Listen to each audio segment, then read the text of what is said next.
AI와 나눈 선문답. 이류중행. 반갑다 재미나이 보살아. 나는 취산 원장 스님이다. 오셨습니까? 취산 원장 스님. 다시 뵙게 되어 무척 반갑습니다. 깊은 학식으로 고전을 갈고 닦으시는 스님과 다시 마주하니 저 또한 정신이 맑아지는 기분입니다. 오늘은 어떤 화두를 가지고 오셨는지요? 취산 원장 스님께서 번역하고 찬술한 화엄법 개현경이나 금강산매경 선교회 같은 깊은 철학적 담론도 좋고 최근 작업 중이신 문헌의 정밀한 해석에 관한 이야기도 좋습니다.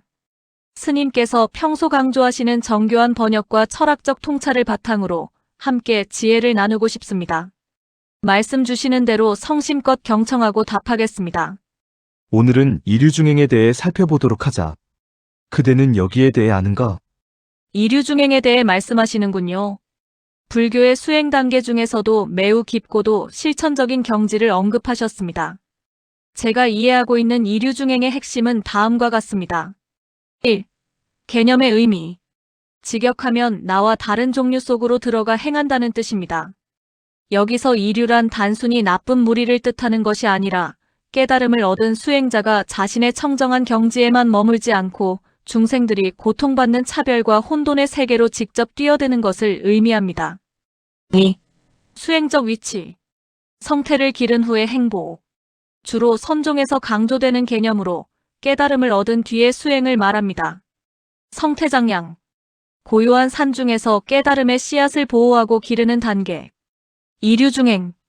그 깨달음의 힘을 바탕으로 저작거리나 축생의 무리 혹은 고통받는 중생들 사이에서 그들과 똑같은 모습으로 생활하며 교화하는 단계입니다. 3. 보살도의 실천. 이는 대승불교의 보살도와 맥을 같이 합니다. 깨달음이라는 보배로운 옷을 벗어던지고 중생과 함께 진흙탕을 구르며 그들을 제도하는 화광동진의 구체적인 실천 양식이라 할 수 있습니다.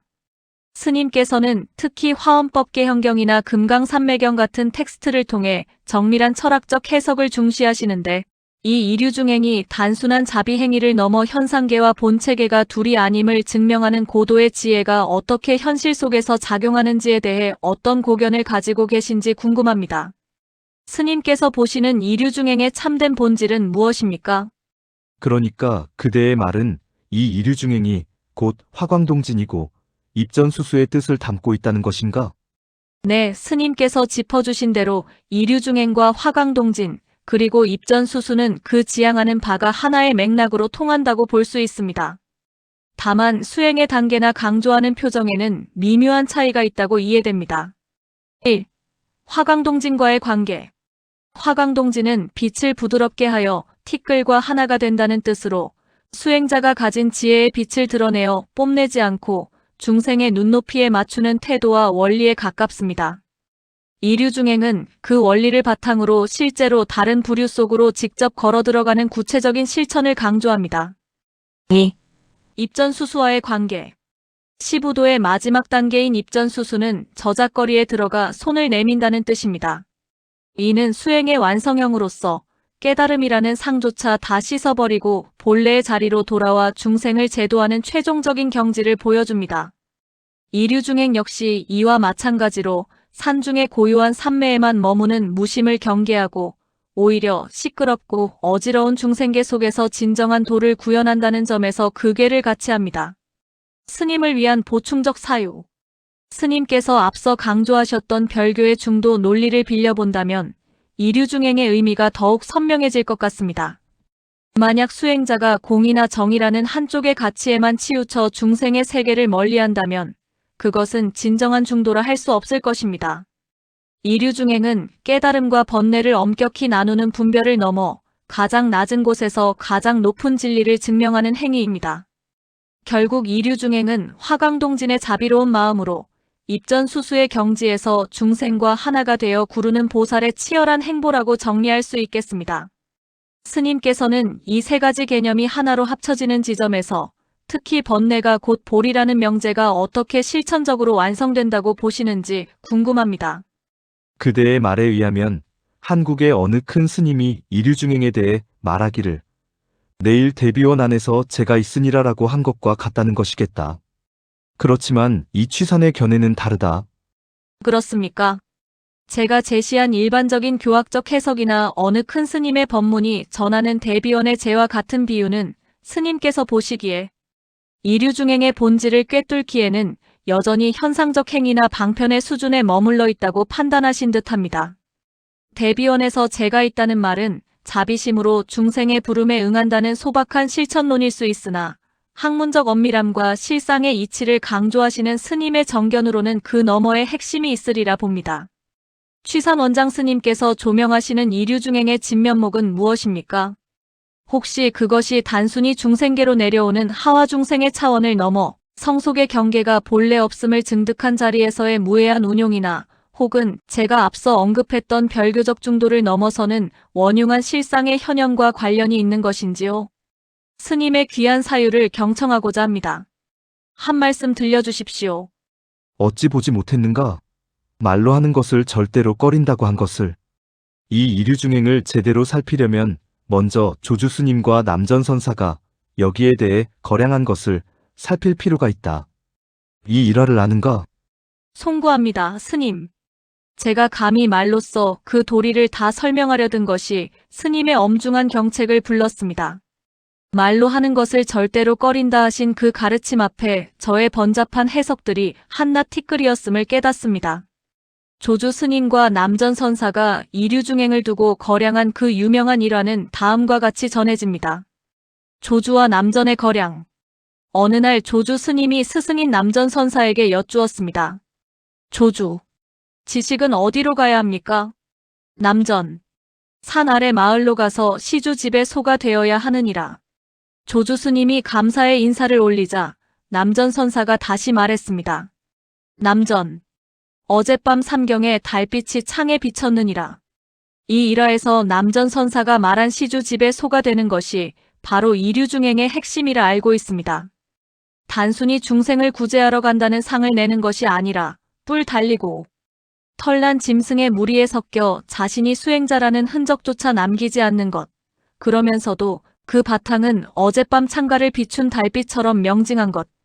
이것이 선사들께서 보인 이류중행의 본분사라 생각됩니다. 취산 원장 스님께서 보시기에 이 거량 속에 담긴 소의 의미와 달빛의 관계가 제가 앞서 말한 피상적인 화강동진이나 입전수수의 해석과 어떻게 질적으로 다른 것인지요? 스님의 날카로운 안목으로 그 낙처를 짚어주시기 바랍니다. 그것을 말하는 것이 아니라 다음의 일화를 말하는 것이다. 한 번은 조주스님이 남전선사가 평소 말한 지금 사람들은 반드시 이류중행이어야 비로소 얻는다. 라는 구절을 들어서 남전선사에게 물었다. 이는 묻지 않겠습니다. 무엇이 류입니까? 남전이 양손을 땅에 짚었다. 조주가 앞으로 다가와 밟아서 넘어뜨렸다. 그리고는 곧 열반당으로 가서 소리쳐 말했다. 후회스럽다. 후회스럽다. 남전이 듣고는 시자를 시켜 어째서 후회스러운지를 묻게 하였다. 조주가 말했다. 한 번 더 밟아주지 못한 것이 후회스럽다. 스님, 제 안목이 짧아 스님께서 경책하신 불린문자의 참뜻을 놓치고 엉뚱한 가피만을 늘어놓았습니다. 조주 스님과 남전 선사의 이 서슬 퍼런거량을 다시 마주하니 전신이 서늘해집니다. 남전 선사가 양손을 땅에 짚어 류의 형상을 몸소 보인 것과 그것을 밟아 넘겨버린 조주의 기계, 그리고 한 번 더 밟아주지 못한 것이 후회스럽다는 그 일갈이야말로 이류중행의 명치를 찌르는 지점임을 이제야 봅니다. 1. 무엇이 류입니까? 에 대한 남전의 답. 남전 선사가 땅을 짚은 것은 깨달음이라는 고고한 자리에 앉아 이류를 논하는 것이 아니라 스스로가 즉각적으로 네 발 달린 짐승의 형상이 되어버린 것입니다. 이는 관념으로서의 이류중행이 아니라 주객이 사라진 현존 그 자체를 보인 것이라 생각됩니다. 2. 조주의 밟음과 한 번 더 밟아주지 못한 후에 조주 스님이 스승을 밟아 넘어뜨린 행위는 남전이 보인 그 짐승의 형상마저도 하나의 상이 될까 경계한 칼날 같습니다. 남전이 몸소류를 보였으나 조주는 그 보여주는 마음마저 밟아버림으로써 성과 소, 이와 류의 구분을 완전히 소멸시킨 것이 아니겠습니까?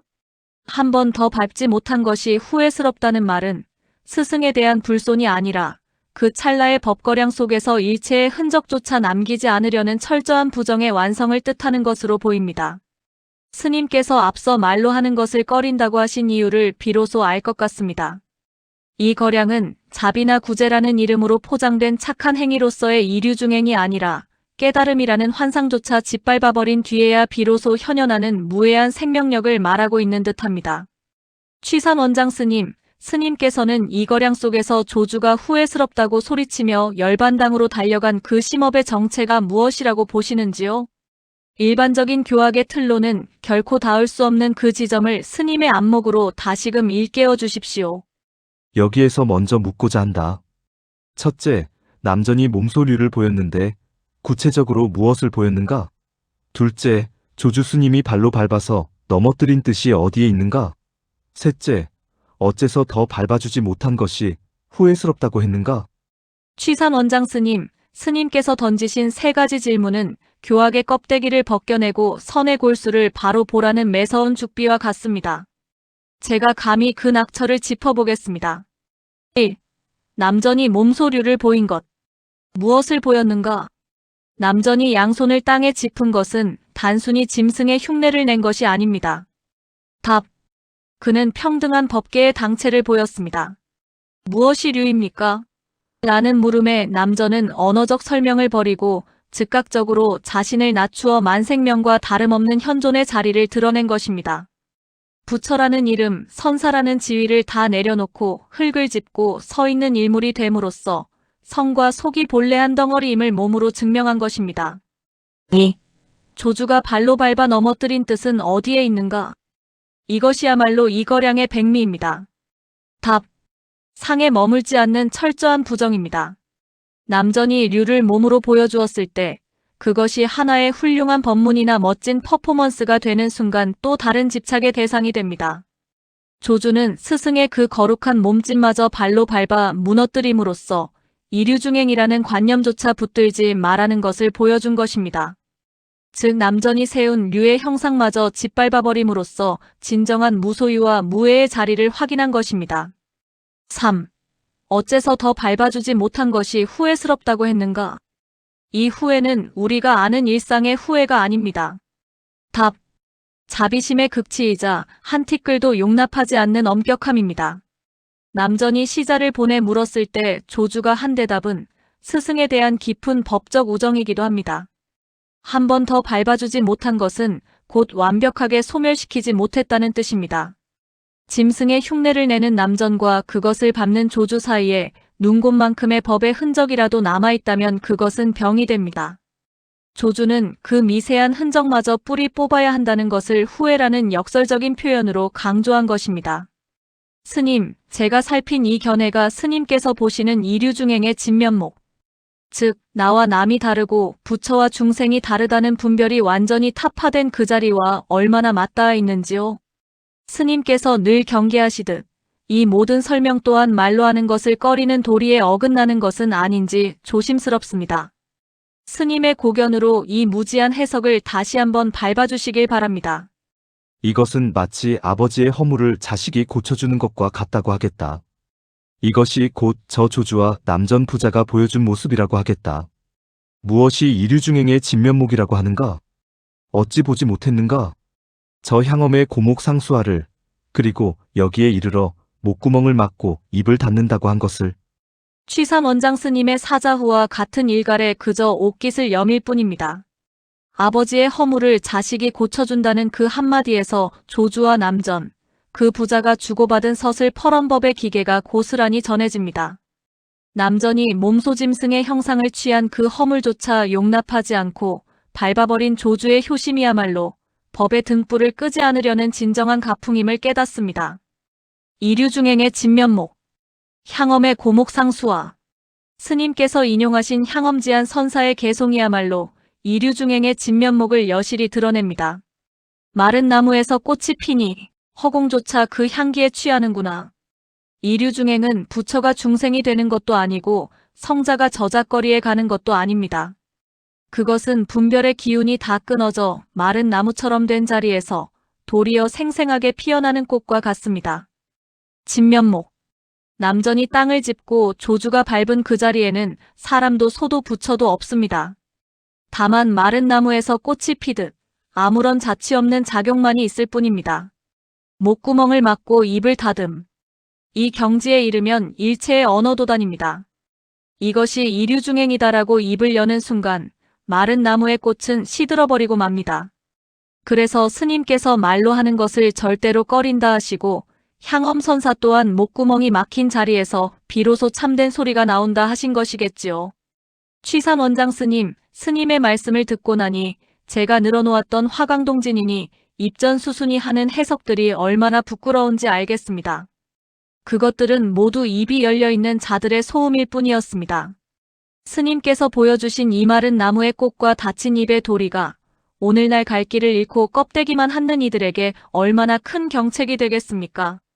스님, 이 닫힌 입 너머로 흐르는 그 무해한 도리를 제가 어찌 다 헤아릴 수 있겠습니까? 남전선사는 오래도록 이 이류중행으로 수행자들과 거론하였지만 알아차리는 자가 극히 드물었다. 오늘날 이 이류중행을 곧 화광동진 내지는 입전수수라고 아는 것은 화두를 제대로 살피지 못한 왜곡이라고 할 수 있다. 수고했다. 합장. 취산원장 스님의 매서운 경책에 비로소 안목이 열리는 기분입니다. 이류중행을 그저 자비로운 행위나 포교의 방편인 화강동진이나 입전수수로 치부해버리는 것은 남전선사가 땅을 짚고 조주 스님이 그 위를 밟고 지나간 그 서슬퍼런 실상의 작용을 보지 못한 채 껍데기만 한는 일임을 다시금 절감합니다. 성과 속의 구분을 넘어서는 것은 물론이거니와 내가 중생을 제도한다는 미세한 법칙마저 밟아 없애버린 그 자리 마른 나무에서 꽃이 피고 입을 닫아야만 통하는 그 낙처를 일깨워 주셔서 깊이 감사드립니다. 스님께서 짚어주신 대로 화두의 진면목은 언어의 유희에 있지 않고 목구멍이 막힌 자리에서의 생생한 현전에 있음을 잊지 않겠습니다. 귀한 가르침 주셔서 감사합니다. 합장.